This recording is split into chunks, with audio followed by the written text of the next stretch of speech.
Hola a todos, bienvenidos a uno de los vídeos de los procesos que vamos a sacar de este box art que he realizado para Fer Miniatures. Es un box art muy complejo, de 3 figuras, mucho curro, muchas horas de trabajo, y os vamos a enseñar partes concretas que consideramos que pueden ser importantes para que lo veáis en el modo How To. Ya sabéis que los How To son como vídeos específicos de hacer cosas concretas y que no son un proceso completo de toda la figura, sino que son más bien partes específicas, lo que vamos a explicar una metodología que no es la única, pero que sí que es una metodología válida para hacer ese tipo de cosas. En este caso, la base, el color base, habéis visto que ya tiene distintas tonalidades. Eso se ha hecho en húmedo, con distintas tonalidades de carnes muy amarronadas. Esto lo podéis ver en otros vídeos, como por ejemplo en el vídeo de Logrete y en todos los vídeos de Fake Smoothness. Os recomiendo que veáis algunos de ellos porque creo que os van a resultar bastante interesantes. Bueno, y bienvenido a todos los que estáis viendo estos vídeos por parte de Fer Miniatures, de los que habéis comprado el set. Y nada, espero que os sea útil. Lo primero que hago es que voy a ir redireccionando la luz. Quiero que la luz le venga de un lado y entonces he marcado el punto de luz máximo con un color muy pálido, casi cercano al blanco. Es un off-white, es una especie de blanco crudo en forma de color de piel. Puede ser una carne pálida o cualquier cosa parecida. Podréis hacerlo partiendo de primarios o coger directamente un color que represente eso, una carne pálida. Todas las marcas tienen, de hecho, o casi todas. Y luego lo que voy a hacer es que el color intermedio hacia la sombra, si veis, lo voy rellenando con un color más salmón, que tiene más tonalidad, es un poco más rojizo, y entonces me va a dar esa sensación de carnosidad que no debéis perder, porque si quemáis mucho la luz y encima la sombra es muy amarronada, si perdéis los rojos o los naranjas, pues la sensación que va a dar es de piel muerta. Entonces hay que mantener cierta cantidad de rojo o de una mezcla que tenga rojo o un rojo anaranjado o un rosa, que al final es lo mismo. Cuando digo rojo es una tendencia de una familia de color, no es un color específico, sino que sea rojizo, ¿vale?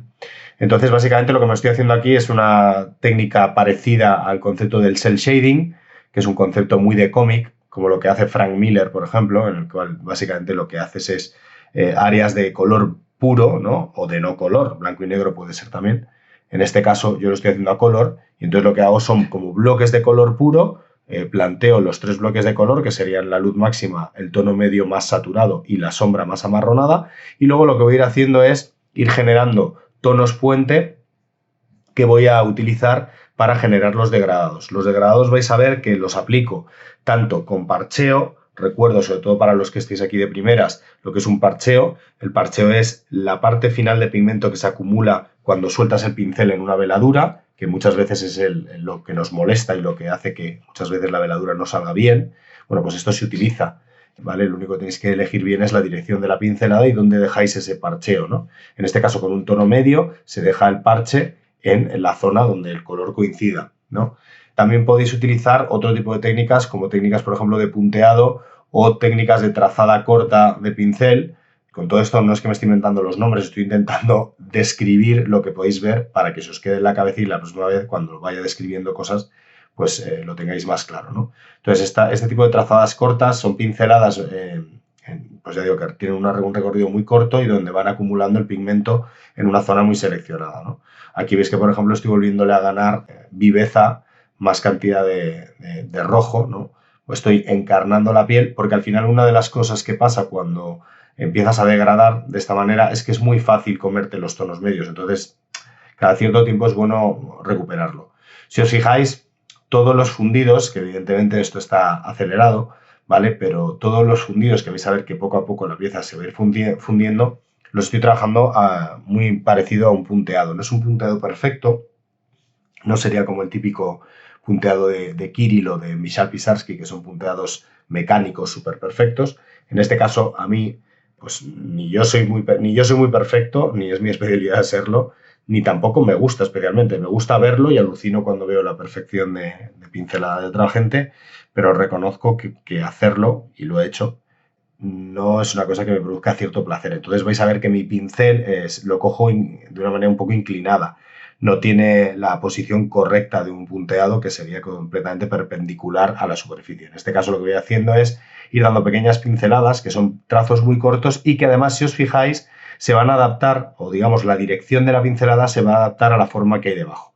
Con lo cual, si la forma de debajo es curva, pues vais a ver que en ciertos momentos mi pincelada se adaptará y tendrá cierta forma curvilínea, adaptándome, como digo, al volumen que quiero representar. Esto me va a ayudar a que los volúmenes de la cara sean más redondeados y por tanto sean más verosímiles, más creíbles.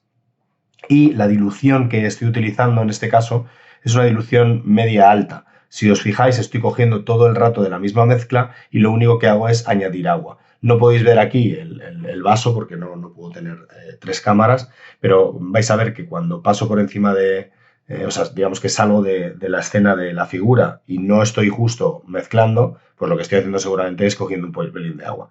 ¿Qué es lo que hace esto? Que cada vez vamos cargando de más y más agua esa zona de mezcla que veis que es la que estoy utilizando todo el rato, y entonces eso lo que hace es que agrede al pigmento y lo hace más transparente, ¿vale? De modo que todo lo que voy a ir haciendo es más o menos una dilución y una transparencia parecida a la de una veladura. Lo único que en una veladura se pretende que no haya parcheo al final y simplemente digamos que una veladura es un filtro suave, ¿vale? Y en este caso yo precisamente lo que estoy utilizando es el parcheo, es decir, no estoy descargando el pincel, cojo la pintura y directamente con esa gota es con la que juego y la voy empujando en las zonas donde sean necesarias. Si necesito una zona más agrisada, como por ejemplo para la barba, pues le puedo meter cualquier color que agrise, cualquier color que me amarrone, que podría ser incluso un punto de negro para que me lo agrisara. Yo no os recomiendo que las barbas las hagáis con mucha carga de negro, es mejor que juguéis con verdes o con marrones, porque realmente incluso una barba muy oscura sería raro que hiciera un efecto totalmente gris neutro. De hecho, cuando lo veo en una figura que a lo mejor está muy bien pintada, pero que de repente tiene una zona de barba gris negra, parece un poco la barba de Homer Simpson. O sea, no es creíble, no es realista. Vale. Vais a ver cómo ahora, por ejemplo, que voy a ir ganándole luces, cuando lo que quiero hacer es fundir normalmente, y ya tengo el parcheo inicial o los bloques de color inicialmente muy bien planteados, esto ya se trabaja con una dilución bastante alta, pero cuando lo que quiero es concentrar luz, como en este caso que estoy ganándole luz, y de hecho mi luz ahora mismo es un poco más amarillenta y está un poco más saturada de lo que tenía antes porque me di cuenta que era demasiado pálida, y esto es una cosa que pasa constantemente, que planteas una cosa y de repente te das cuenta que necesitas algo más de lo que sea, y entonces simplemente lo modificas y lo aplicas para que veáis también que la modificación con pintura acrílica es realmente muy sencilla. Bueno, pues esta nueva luz que estoy planteando ahora, que es una luz que tendrá un nivel de brillo similar, pero quizás no tan brillante como la luz que tenía antes, pero desde luego es una luz más saturada, tiene más temperatura, porque además es menos neutra, la anterior era muy agrisada y esta tiene un punto más amarillento, con lo cual también además es más luminosa. ¿Qué quiere decir? Estoy combinando las propiedades de una piel amarillenta, y en este caso de las propiedades del amarillo como familia, que son pues, principalmente la luminosidad, la temperatura cálida, la luminosidad muy alta, ¿vale? Y aparte, pues el hecho de que sea un cambio tonal, es decir, que no solamente progrese el tono de piel hacia algo más claro, sino que también sea hacia algo ligeramente más saturado de lo que tenía antes, pues va a hacer que sin necesidad de quemar la cara, como si fuera en fotografía, ¿no? Cuando quemamos una foto, sin necesidad de cargarla de blanco, lo que sí que va a hacer es que la luz se va a entender bastante bien, o sea, va a ser bastante convincente la luz, ¿vale? Y luego lo que vais a ir viendo constantemente es que yo trabajo a partir de muchas capas, o sea, voy marcando, digamos, muchas capas, ¿vale? Y el resultado final siempre es el resultado de la combinación de un montón de capas en las cuales voy acumulando cierta información. Ya puede ser información de ruido, como puede ser la traza de un pincel, que es, si está bien hecha, es bonita, es estética y además ayuda a entender el volumen mejor y no parece un muñeco, ¿vale? Pero también estoy añadiendo otro tipo de valores, otro tipo de propiedades, como pueden ser, ya digo, la saturación, la temperatura, la luminosidad, ¿vale? O pues simplemente el cambio de valor o brillo, ¿vale? Que son dos cosas distintas. La luminosidad, digamos, que sería la capacidad que tiene un color y su pigmento, que son cosas distintas, porque el color es una cosa abstracta, casi en el plano teórico, ¿no? Y el pigmento es lo real, lo que tenemos entre manos, ¿no? Pues tanto hay colores que tienen más luminosidad per se, por definición, el amarillo, el naranja, ciertos verdes, ciertos azules incluso, pero el pigmento también tiene, en este caso, más luminosidad en las zonas de luz.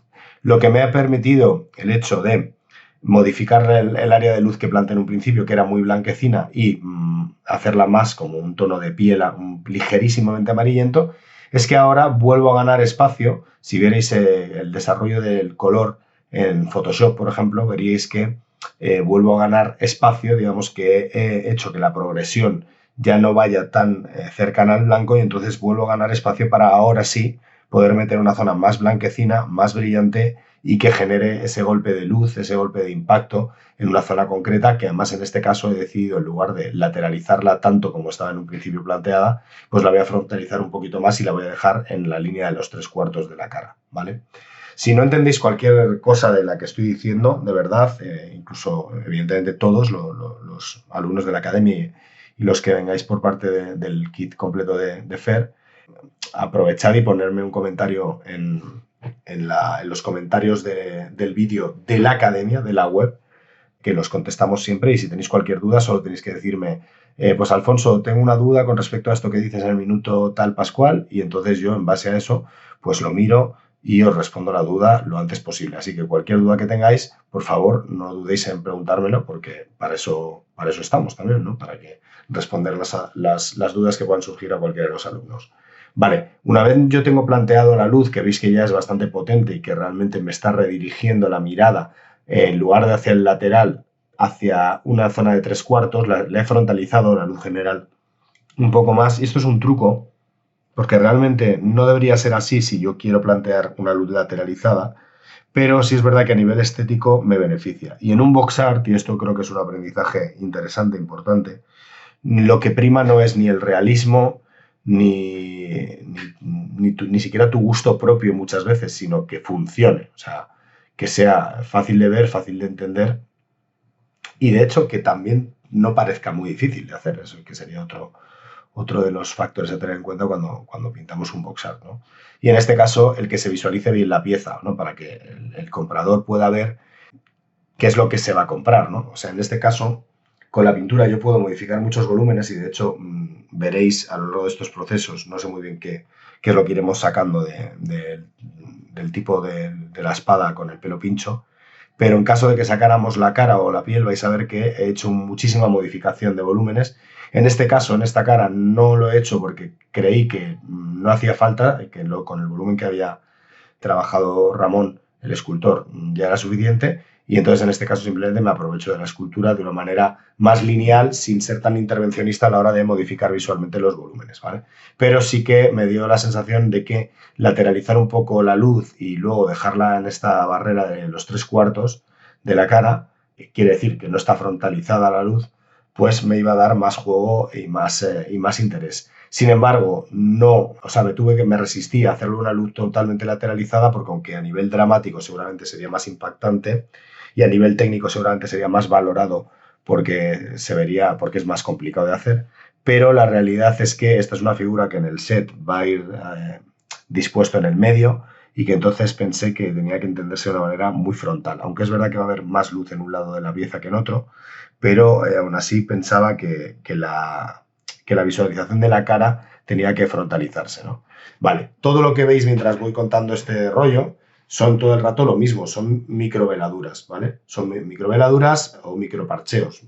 ¿Cuándo lo diferencio? Microveladura es cuando no dejo el parche final, no lo acumulo en ningún lado, simplemente tiño una zona, ¿vale? Sobre todo las zonas medias y las zonas claras. Y parcheo es cuando concentro el pigmento en una zona concreta, ¿no? Entonces, cuando me veis que estoy insistiendo mucho tiempo en un sitio y que estoy como golpeando la superficie con el pincel, lo que estoy haciendo es parchearlo y acumular, digamos, pigmento en una zona concreta, porque lo que sea, porque quiero enriquecer la zona y hacerlo más saturado, más vibrante el color, o porque quiero fundir, por ejemplo. Este tipo de técnica es muy sencilla de seguir si sabéis dónde van las iluminaciones. También os digo, para estudiar la iluminación de una pieza, no hay nada más sencillo que imprimarla en negro, por ejemplo, y jugar con las lámparas para ver cómo se distribuye la luz y qué tipo de planteamiento de luces y sombras os puede resultar más interesante. Bueno, pasamos al día 2. En el día 2 yo ya tenía, digamos, todo el route plan, ¿no? Todo el route map de lo que quería hacer, o sea, por dónde quería tirar, dónde quería las luces, dónde quería las sombras, dónde quería el juego del contraste y demás. Y ahora lo que voy a hacer es tirar de colores ya predefinidos, ya mezclados, aunque aún así los voy a seguir mezclando yo mismo, porque entre otras cosas me cuesta mucho tirar solo de recetas o de progreso lineal de un color predefinido a otro. Entonces voy a mezclar siempre, porque no me sale no hacerlo, porque quiero que los colores acaben siendo muy míos y no simplemente una receta de paso a paso de pieles. Pero, insisto, podéis hacerlo como os dé la gana. Si os fijáis aquí, estoy ganándole viveza, porque me he dado cuenta de que el contraste estaba bien, pero de que había perdido tanta cantidad de rojo que posiblemente iba a acabar siendo un muerto. Y esto es bastante importante que os deis cuenta a mitad de proceso, porque si no, lo que veo mucho es pieles muy bien trabajadas técnicamente, pero que cuando las analizas de cerca te das cuenta de que no tienen ningún tipo de vida, porque no tienen, a lo mejor son muy lineales, no tienen variación tonal, o a lo mejor simplemente tienen una ausencia enorme de color que representa esa viveza. En este caso sería el rojo. No busco un rojo vivo, simplemente un tono de piel intermedio que sea un poquito más rojizo. Y vais a ver cómo esas trazadas cortas, ¿no? Lo que van haciendo es, ahora mismo, por ejemplo, teñir ligeramente la zona de luz, que al ser más claras va a ser más sencilla de teñir. Y lo que voy haciendo es que voy redondeando, voy rodeando la luz principal, ¿no? Voy rodeando la luz con una dilución media. Cuando trabajo de esta manera, que lo vais a ver además que al mover un poquito la pieza se ve cierto brillo, esto es una especie de textura tipo leche, ¿vale? Es como ligerísimamente, no sé cómo decirlo, lechosa, o sea, es un poquito más densa que el agua, ¿no? Y este tipo de dilución va perfecta para cuando ya tienes una base de color hecha, ¿vale? Porque la pintura va a agarrar bien, especialmente si utilizáis pinturas con buen agarre, obviamente, porque cada pintura, y esto lo explicamos en la academia, y más que seguiremos explicando, porque vamos a hacer algún vídeo específico de eso, cada pintura tiene sus propiedades, ¿no? Distintas.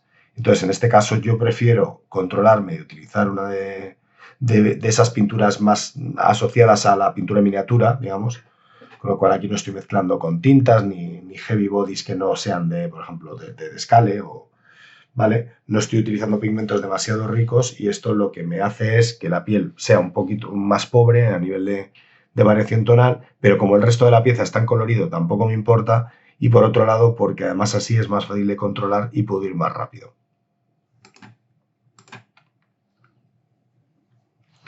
Vais a ver que tampoco me amplío demasiado la mezcla, es bastante básica. La mezcla tiene una carga bastante rojiza, ¿no? De hecho, parto de un mahogany, de un marrón caoba. Tono intermedio es una carne rojiza también, es como una especie de cuero rojo. Y luego el tono final es un color salmón, ¿no? Con lo cual, pues bueno, estoy potenciando todo el rato ese rollo del rojo que os he comentado antes, ¿vale? Y lo que voy a hacer ahora, esto es interesante, es modificar un poco los volúmenes. En este caso estoy poniendo la luz del pómulo en lugar de arriba del pómulo, que es la manera tradicional cenital de iluminar de toda la vida en miniatura, pero que no es la única. De hecho, si veis pintores top que os puedan nombrar así de unas, Kirill, Marc, Arnau, Michal, Pisarsky, o sea, todos, y bueno, luego como me consideréis a mí, ya cada uno, pero vamos, redireccionamos la luz hacia las zonas donde más nos interesan. Yo tengo cierta tendencia a subir la luz hacia arriba o a dirigirla de una manera muy obvia muchas veces, porque como mi estilo es muy de cómic, muy, digamos, muy de impacto, muy de marcar las cosas rápido, muy de planos de luz, muy influenciado por eso que os he dicho del concepto del cel shading, tipo Frank Miller, tipo Miñola, ¿no? Esos bloques, de esas masas de luz, pues muchas veces tiendo a exagerar y te das cuenta de que cuando ves trabajos de gente que refina más que yo, pues este tipo de decisión de voy a dirigir la luz un poco más hacia el centro, no la voy a subir tanto, no voy a ser tan obvio en la cenitalidad o quizás no voy a ser cenital en absoluto, pues importa mucho, ¿no? Y en este caso lo que hago es que planteo las luces en el centro del pómulo. Si os fijáis, también he sacado el volumen de la mandíbula hacia afuera, que eso también es un truco, sobre una superficie que es prácticamente plana. Yo lo que hago es que marco el hoyuelo de expresión que deja entre el pómulo y el masetero, ¿no?, de la mandíbula, y saco un planito de luz que lo habéis visto antes, en el cual ahora estoy también dándole unos toquecitos a punteado. Y luego lo que hago es que me genero un tono medio de esa última luz con el tono previo que tenía antes, y con una dilución bastante alta y una trazada de punteado, pues voy fundiendo para que todo el efecto se redondee, ¿vale? Esto es una manera de refinar bastante útil, la verdad, que bueno, pues requiere un poco de práctica, es una técnica al final que requiere un pelín de práctica y tiempo, pero que en el momento en el que lo controléis vais a ser capaces de hacer degradados bastante finos de una manera bastante sutil y de una manera muy sencilla. ¿Vale? La clave para estos stiplings es que tengáis ya preconstruida la transición de color, ¿no? Los bloques de color estén ya ahí y sean suficientemente contrastados, porque si no lo que hacéis es aplanar. Y de hecho tenéis que ser conscientes de que cada cierto tiempo vais a aplanar y vais a tener que ganarle contraste. En este caso estoy metiéndole un ocre en la zona de la barba. Veis que lo que hago es que primero planteo el ocre en esa zona y luego mezclo ese ocre con el color de carne que tuviera previamente en esa zona, y entonces me genero un tono intermedio, que es una especie de ocre más agrisado, más desaturado, más desvanecido, y con una dilución bastante alta. Igual lo que voy haciendo es golpear con la puntita del pincel y fundir. ¿Esto qué es lo que me permite? Dar la sensación de que en este caso su pelo rubio está dentro de la piel y se asoma por esa transparencia que genera la barba de 2 días. Pero no es una mancha de ocre y ya está, sino que lo estoy integrando dentro de la piel. Lo podéis ver ahora que también lo estoy haciendo en el mentón, ¿no?, en la barbilla, perdón, que lo hago, primero lo marco, ¿vale? Y luego lo que voy haciendo es con esa mezcla de color de carne más el ocre, que me genera un tono intermedio, pues voy aplicando pequeños golpecitos con la punta del pincel, que es una especie, ya digo, de un punteado imperfecto, ¿vale?, pero que genera un ruido bastante curioso, bastante interesante y además bastante pictórico. El problema de hacer un punteado perfecto es que deja un efecto demasiado renderizado, a mi gusto, un poco artificial de más. Es verdad que puede ser muy impactante. Dave Caldwell también es un ejemplo muy bueno de un punteado excelente. Si no lo conocéis, chequearlo. Es un pintor relativamente nuevo de la escena, que es australiano, y se basa casi toda su pintura se basa en esto, ¿no? Yo, bajo mi punto de vista, puedo admirar mucho eso, me puede flipar el nivel de render que puedan llegar a tener, pero reconozco que no me gusta utilizar una sola técnica. Yo considero que la gracia de una pintura y lo que le hace que parezca una pintura de cuadro, entre comillas, que a mí es lo que me gusta, y con estas de histórico ya ni te cuento porque creo que pega perfecto con la estética, a mí lo que me gusta es variar un poco la pincelada, que no sea siempre lo mismo, ¿no?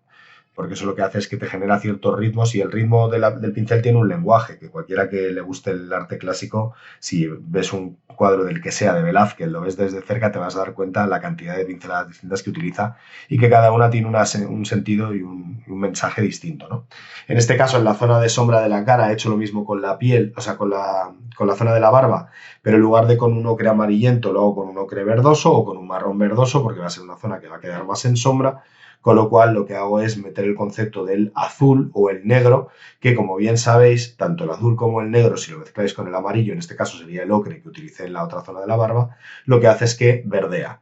Con lo cual es de lógica pensar que en la zona de sombras puedo utilizar un ocre verdoso o un marrón verdoso, ¿vale? Todo esto al final es un concepto de color del cual hablamos en un mogollón de vídeos, en casi todos los vídeos, o por lo menos en los míos, voy explicando conceptos de color, porque entiendo que el color no es algo que se pueda simplificar en 2 vídeos de 15 minutos, sino que lo vais a ir entendiendo a medida que estéis más familiarizados con el tema y que lo vayáis escuchando y saquéis vuestras propias conclusiones, porque también esto es importante. Creo que como alumnos de la academia no solo es venir, ver los vídeos, consumirlos, intentar aplicar lo que sea, sino que también tenéis que tener una actitud, en mi opinión, proactiva a la hora de enfrentar lo que estáis viendo, ¿no? E intentar sacar conclusiones propias que podrán estar acertadas o incluso equivocadas, pero de ahí vais a sacar luego conclusiones válidas, ¿no? Veis que la zona de la barba ya la tengo bastante fundida, que tiene ese un poco halo como acuarelado, como una especie de velo de color que no es muy definido, y entonces lo que tengo que hacer ahora es sacar la definición.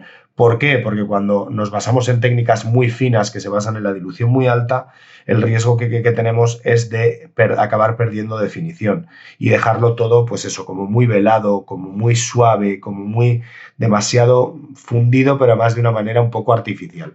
Entonces, ¿qué es lo que hago? Voy a volver a sacarle contraste. Y lo que dirían los ingleses back and forth, ¿no? Esto de idas y venidas de ir para adelante, ir para atrás, ir para adelante, ir para atrás, ahora hago esto y ahora he perdido contraste y lo vuelvo a ganar, es un proceso muy lógico. La gente que enseña procesos lineales normalmente o aprenden a pintar totalmente de recetas y entonces lo que significa es que cuando se salen de esa receta están más perdidos que un pulpo en un garaje, o lo que os cuentan no es verdad. Porque cualquier pintor que yo haya conocido profesional, y he conocido unos cuantos, siempre tienen procesos que son idas y venidas y en donde se toman unas decisiones que luego eventualmente pues pueden ser cambiadas o modificadas.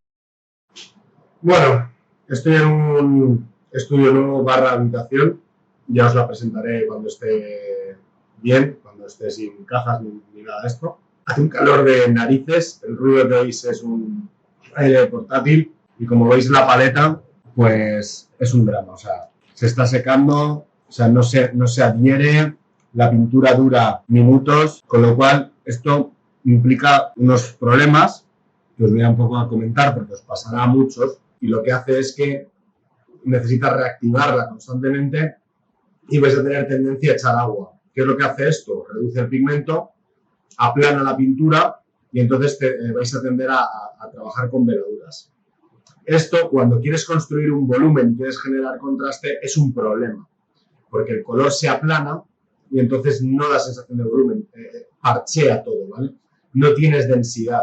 Cuando tú quieres hacer contrastes fuertes, como por ejemplo el de la cara de este de aquí, que tiene una volumetría muy marcada, eso, trabajarlo a veladuras es muy complicado porque tendrías que ir muy paso a paso, o sea, no puedes ir rápido. Tendrías que ralentizar mucho el proceso para conseguir ese nivel de profundidad, porque claro, una veladura, si tú empiezas en el color claro de piel y empiezas a generar veladuras oscuras, hasta que consigues esa profundidad y esa separación entre el tono claro y el tono oscuro, son muchas progresiones.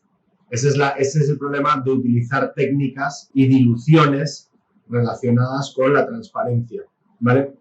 Por eso no recomiendo trabajar a veladuras a menudo. Las veladuras son buenas para microtonos, para fundidos muy pequeños en zonas cortas, para variaciones tonales pequeñas, pero no para trabajar en general. Y esto está sucediendo porque no puedo mantener la densidad del pigmento.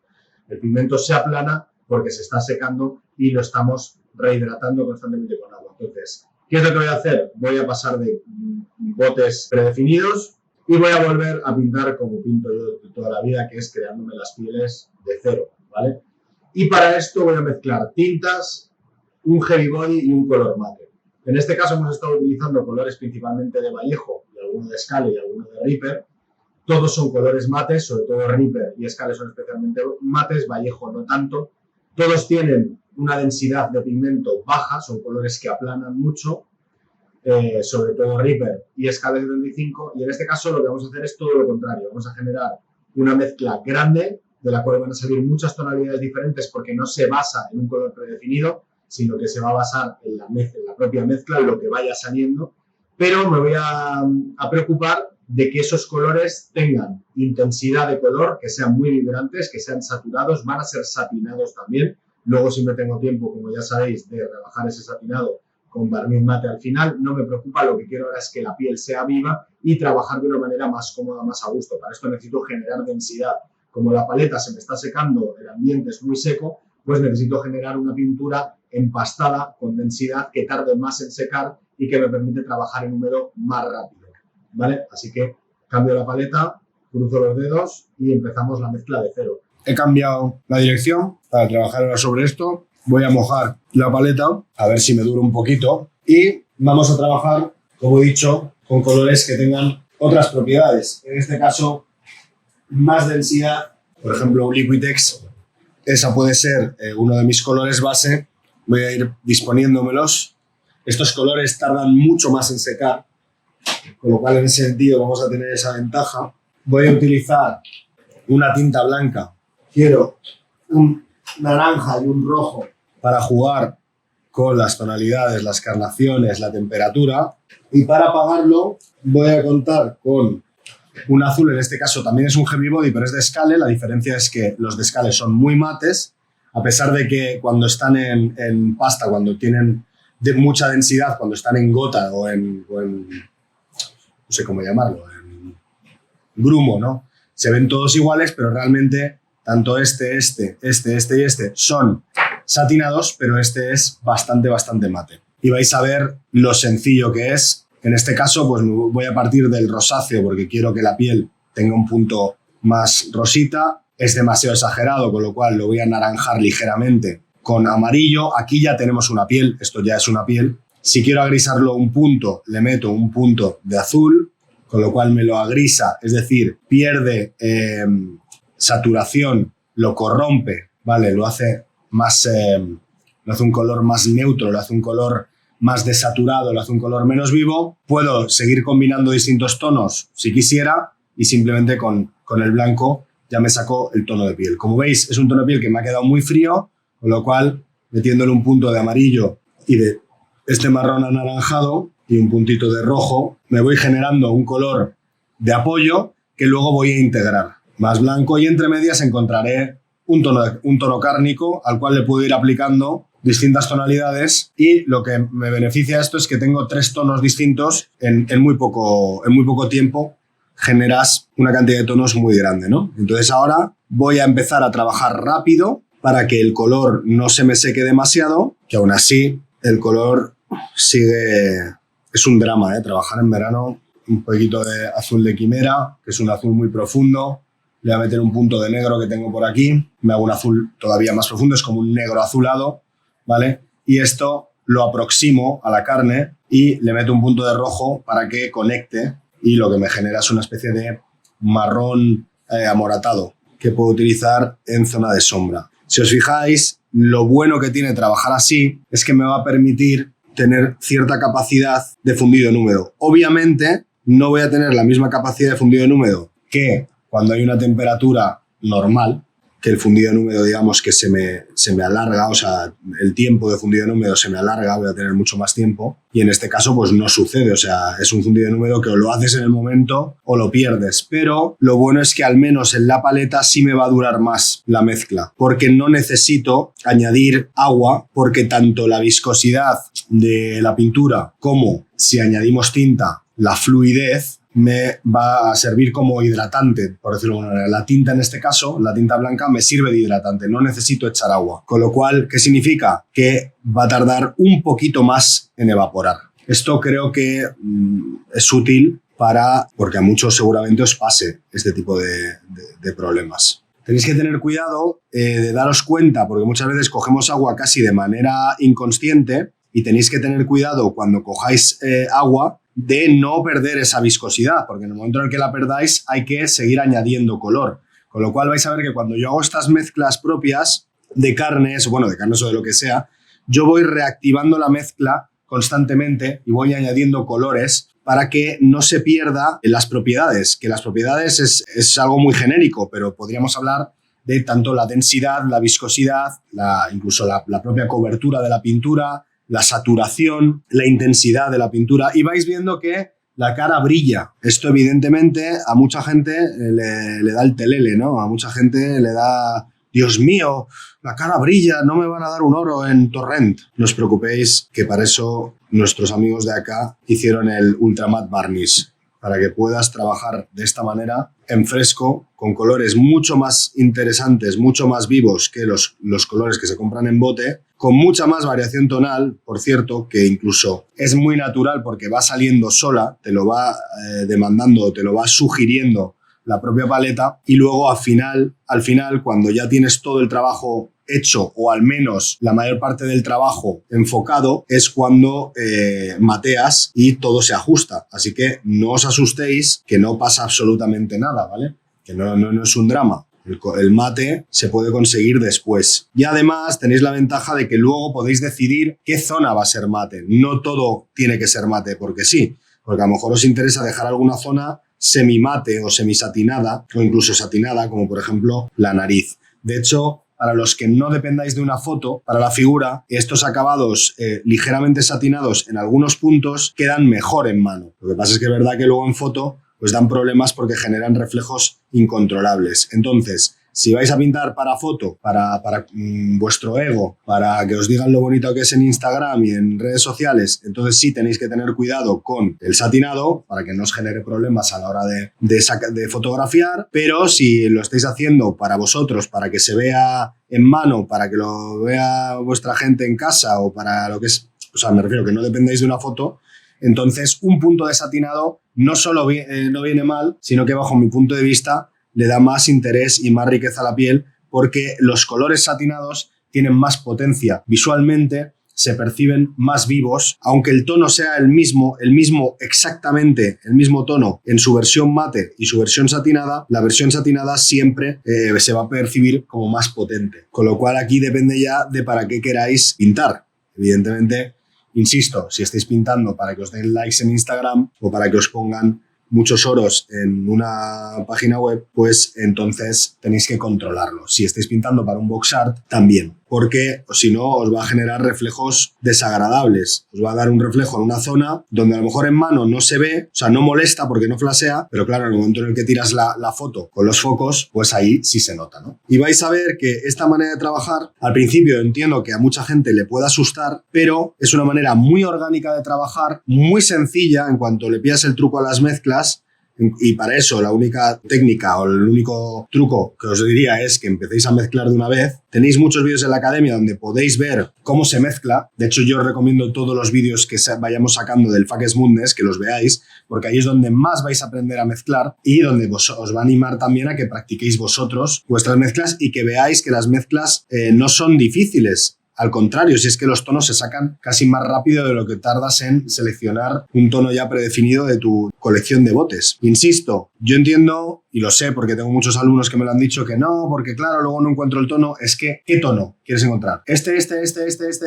Es tan orgánico. Mirad, de lo que he tardado en mezclar, que habéis visto que no es nada, ¿vale? Pero es más, es que lo vuelvo a hacer, ¿vale? Vais a ver si es que sale solo. No hace falta ni que utilicéis la misma proporción, ¿vale? Vais a ver que salen tonos que no serán iguales, pero son análogos, son similares, ¿vale? Estamos generando un tono de piel, ¿eh? No estoy buscando los mismos tonos de antes, simplemente os voy a mostrar, porque además también está secando, y os comento siempre, esto lo vais a ver mucho en los vídeos del Fuck Smoothness, que es interesante que mantengáis, mantengáis la mezcla viva, activa.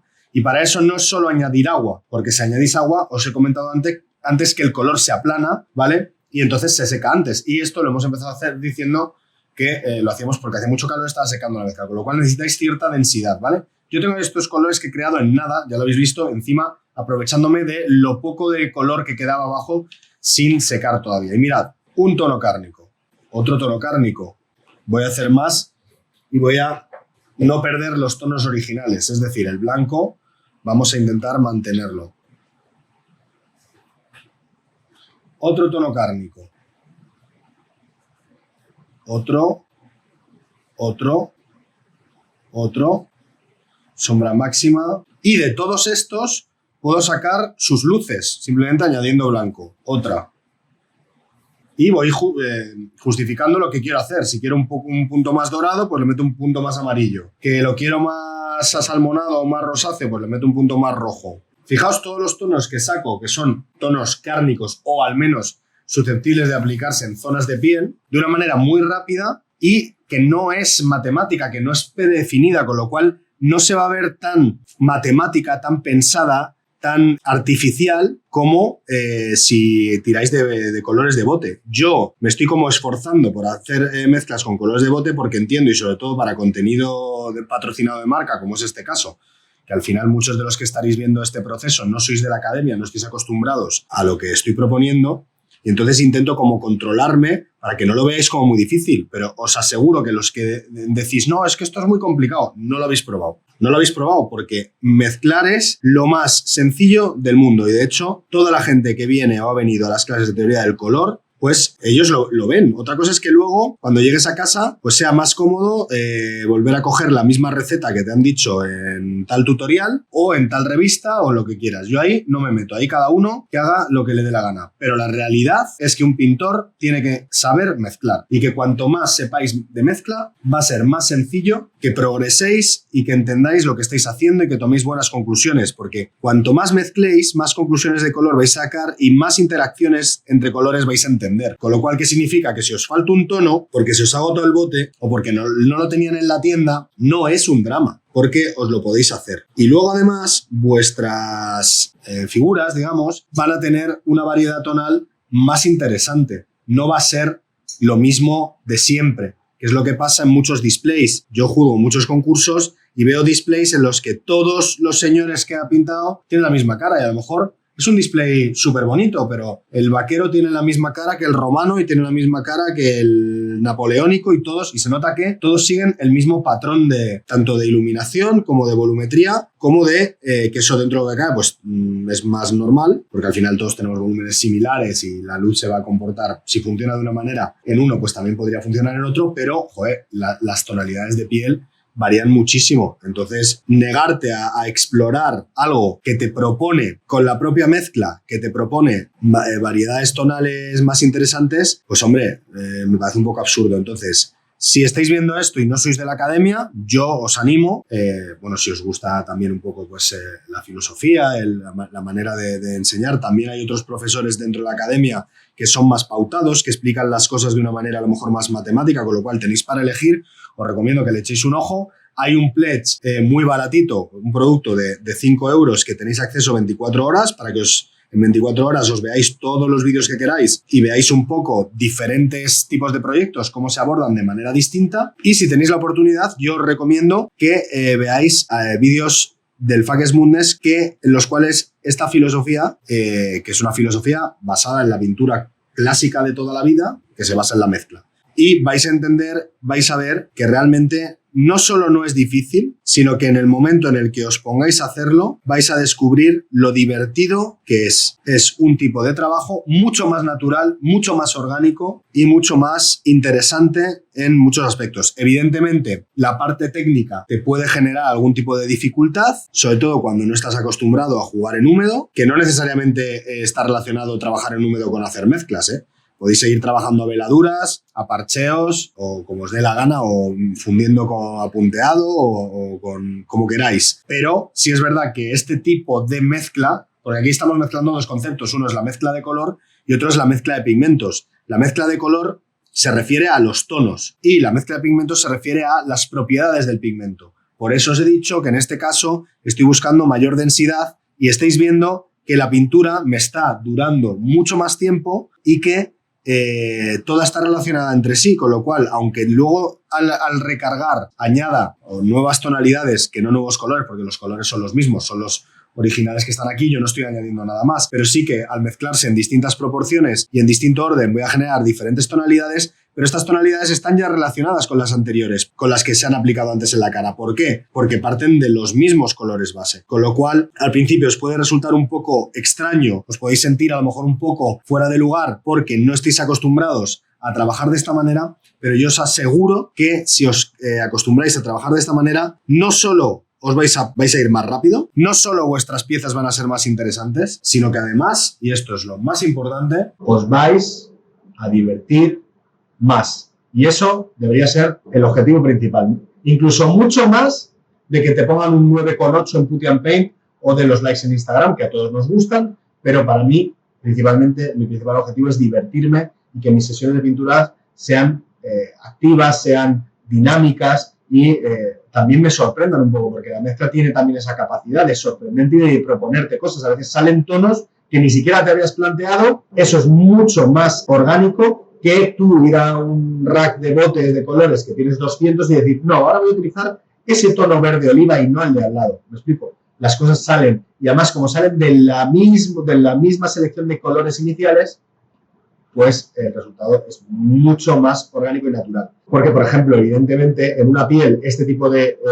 aproximación de pintura, de mezcla, es, bajo mi punto de vista, más interesante que uno predefinido de color A, color B y color C, que siempre va a sacar el mismo resultado, pero, por ejemplo, para pintar, a lo mejor, en este caso, un no metálico, prefiero ir paso a paso, porque el no metálico es algo artificial que no tiene tanta variedad tonal y que la variedad tonal que yo vaya a meter tiene que ser más pensada, porque tiene relación con el entorno. Pero los tonos de piel, digamos que yo parto de una idea de una tonalidad que más o menos me imagino y a partir de ahí voy jugando.